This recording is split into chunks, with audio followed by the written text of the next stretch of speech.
presents.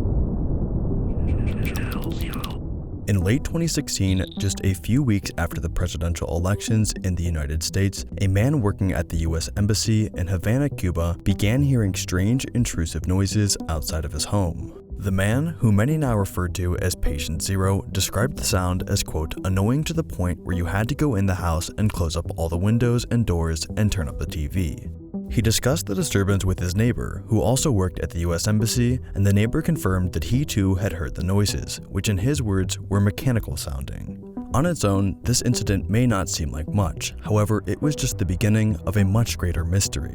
The events that followed forced individuals to start speculating, which in turn sparked numerous theories and the hunt for the truth behind these mysterious noises.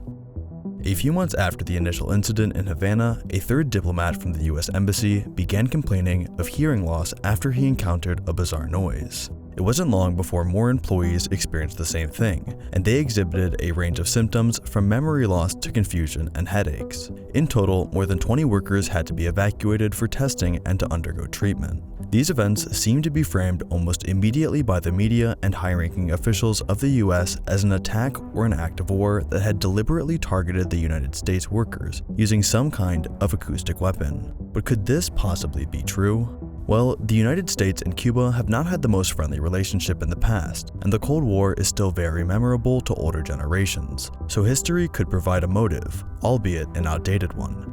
As for the technology to produce such a weapon, the US military have been developing sound weapons for years now, so it wouldn't be too much of a stretch to assume that an old rival is working on similar technology.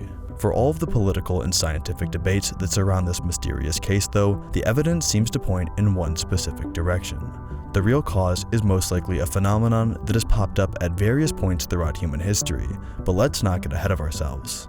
From the start, the US government seemed adamant that the sickness had been caused by a deliberate attack. Even before they actually knew the source of the noise, the State Department's medical director, Charles Rosenfarb, described the patterns of injuries as, quote, most likely related to trauma from a non-natural source. This, of course, alluded to some kind of secret weapon rather than the usual causes of overseas illness. However, holes soon started to appear in this hidden weapon theory. For instance, an ear, nose, and throat specialist from Cuba who had analyzed the evidence was skeptical to say the least, and deduced that to harm someone from outside of a room, a sonic weapon would have to emit a sound above 130 decibels, and that such a blast would be equivalent to 4 jet engines on the street outside a house. As a result, it would deafen everyone nearby, not just the intended target. Shortly after that, a video supposedly taken by one of the affected US diplomats was uploaded to YouTube. A high-pitched shriek can clearly be heard, although the origin of the sound was quickly determined to be that of crickets, specifically the Jamaican field cricket, known for its intrusive sound.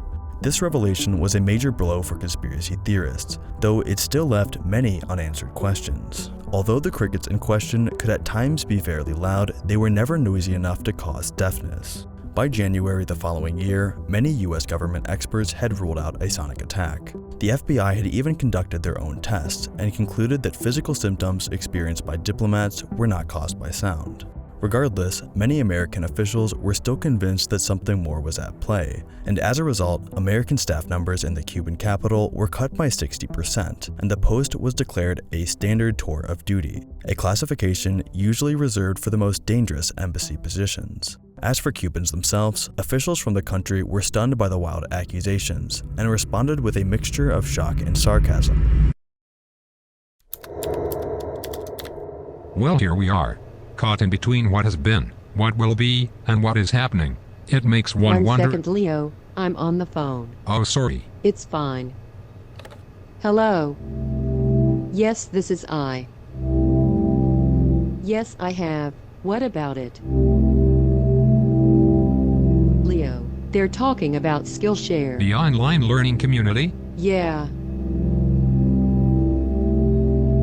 It's talking about how drawing and writing classes can be a great way to help manage stress. It said all of that? Right. Apparently the first 1,000 Disrupt members get 2 months free. Good deal. Okay. Goodbye now.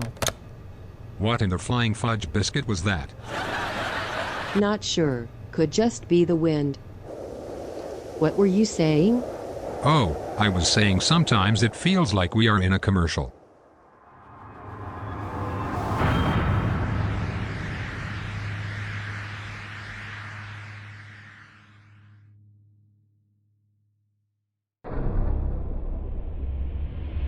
Cuba's ambassador to the United States, Jose Ramon Cabañas, tweeted, "It is evident that to attack Cuba, some people don't need any evidence." Next up, UFOs.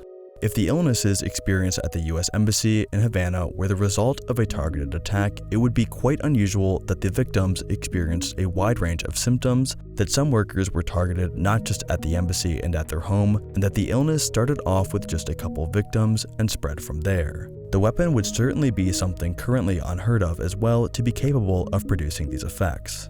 A more realistic explanation for the events that happened, and something that has taken place numerous times throughout human history, is that of conversion disorder, more commonly known as mass hysteria. Described as, quote, "the rapid spread of illness signs and symptoms among members of a cohesive social group for which there is no corresponding origin." Unsurprisingly, it was scientists in Cuba that were among the first to embrace the notion of mass hysteria in this case. The director of the Cuban Neuroscience Center, Michel Valdez-Sosa, told the Washington Post, "If your government comes and tells you you're under attack, we have to rapidly get you out of there, and some start feeling sick, there's a possibility of psychological contagion." The way in which the illness spread is certainly representative of a way in which mass hysteria spreads, and even some US experts were quoted early on as saying it could certainly be psychogenic. Yet the US Senate Department, despite declaring that no one cause has been ruled out, followed up by stating that the findings suggest that this was not an episode of mass hysteria.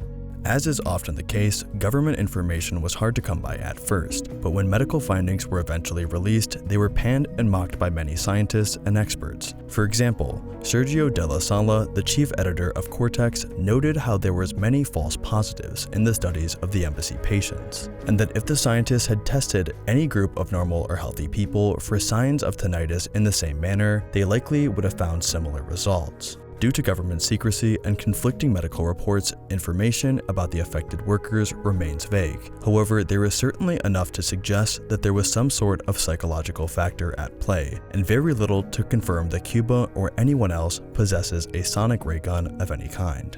At the end of the day, it seems that even if this kind of technology did exist, the human mind could arguably be even stronger. Chilling investigations.